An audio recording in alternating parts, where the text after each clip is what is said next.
हेल' guys, गिबियावनो आंनि रिंसार दैमारि blog चेनेलाव बयखौबो फिन खेबसे बरायफिननाय जाबाय।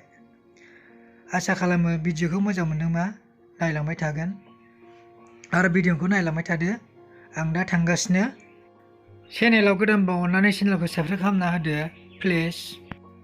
आं दा मोनफैबायानो नै इउनिभारसिटियाव। आं दा लाइब्रेरि अफिसनि बिल्डिं गोजौआव हाबफैबायानो नै।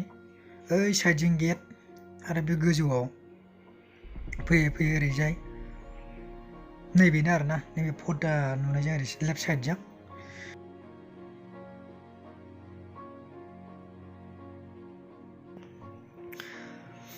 आं दा नै हाबफैफिनबाय सिङाव। नैबेहायनो टाइपिं बुसिगोन आं दसे थानानै। आरो बैजों खोरखि आं दा टाइपिं बुनो सुरु जाबायानो नै, बुबायानो। भिडिअखौल' जोबजासिम नायलांबाय थाबानो जाबाय प्लिज। खामानियाथ' अनेक जायो आरोना।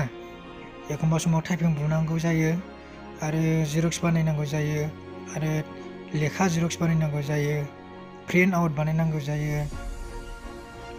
जेरक्सआबो एखमबा बुरजायानो 30 जन गाहाम 40 जन गाहाम बिदिनो बानायनांगौ जायोना। खामानिया बहुत बिजियाव जायो आरोना। दा आङो टाइपिं बुगासिनो दं। अननानै जाय चेनेलाव गोदान साबस्क्राइब खालामना होदो प्लिज आरो शेयार कमेन्ट लाइक खालामनो दाबाव। आंनि रिंसार दैमारि ब्लग चेनेलाव बयखौबो वेलकाम प्लिज। आं दा टाइपिंखौ दसे थानानै बुखांसिगोन आरो दसे थानानै आङो जेरक्सनि खामानिखौ मावसिगोन आरोना। दा आं बुखांबायानो टाइपिंखौ आरो भिडिअखौल' नायलांबाय थादो। आं दा ओरैनो बे साइडजों दरजाजों ओंखारलांसिगोन। आं मा मा देखायगोन बेखौ नुलांबाय थासिगोन, नायलांबाय थादो।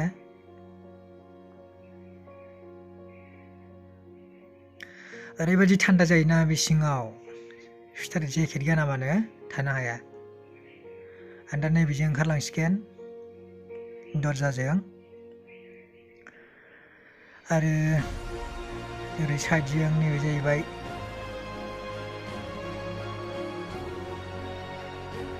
आरो बैजों खोरखि गाहायाव आरोना बेजों। आरो नैबे साइडजों बिदिनो फिसा फिसा प्रग्राम जायो आरोना। ओमफ्राय आं दा ओरै थाबायलांसिगोन आरो नैबे गोजौजों बिदिनो मिटिं जायो। बिदिनो गोजौजों थांनानै आरोना, मोनसे गोजौआव प्रग्राम फिसा फिसा जायो आरो बावबो। दा नैबेजों गाहाय हरै मोजां सिनायहरा, दा सान्दुंजों गुफुर फुरला नुयो, मोजां नुवाखै सान्दुं मोदाननायजों। आरो नैबेजों जाहैबाय टयलेट। बेजों बै दरजा नुहुरनाया बारा मोजां नुवाखै आरोना भिडिअखौ, फुरला सान मोदाननायजोंनो। दा अननानै भिडिअखौल' नायलांबाय थादो। आं दा नै सिङाव हाबफैफिनबाय।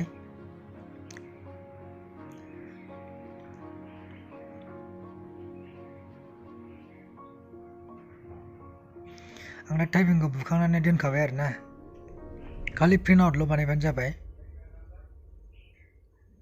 आरो बै साइडजोंनो खोरखि आरो नैबेजों दरजाजों आं दा थांफिनसिगोन, ओंखारलांफिनसिगोन दसे थानानै र'। हरै साइडजों मा मा दं बेखौ आं दिन्थिहैबावसिगोन। दसे थानानै दा ओंखारबोबाय आङो।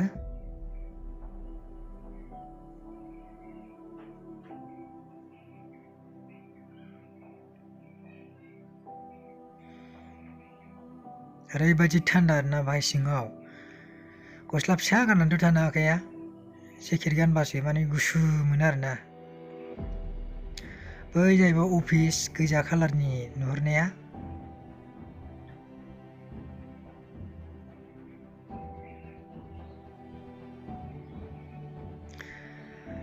दा अननानै भिडिअखौल' नायलांबाय थाबानो जाबाय दे, आं दिन्थिलांबाय थासिगोन। बेजोंनो दरजा, बेजों ओरै फैयो आरोना, ओमफ्राय बैथ' जाबाय।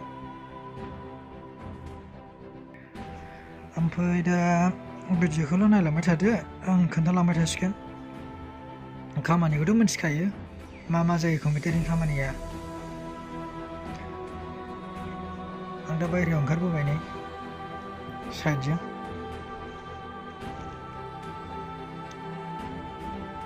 ओरैजाय बैजों गाखोलांजाबाय आरो गोजौआव ना आरो थालासेबाव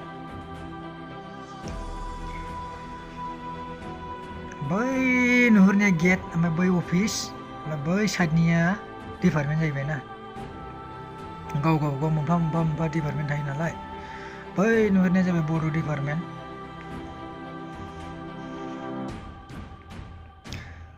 आं दा लाइब्रेरि अफिसनि बिल्डिं गोजौआव दं दा खामानिया बाहाय नालाय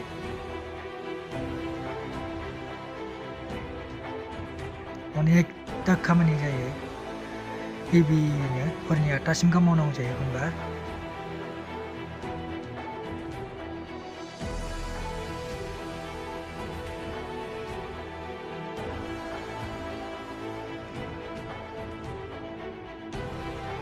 दा बेनो गाहायाव आरोना बेबायदि समायना गोजौनिफ्राय नायोबा बिफांजों ओमफ्राय लामा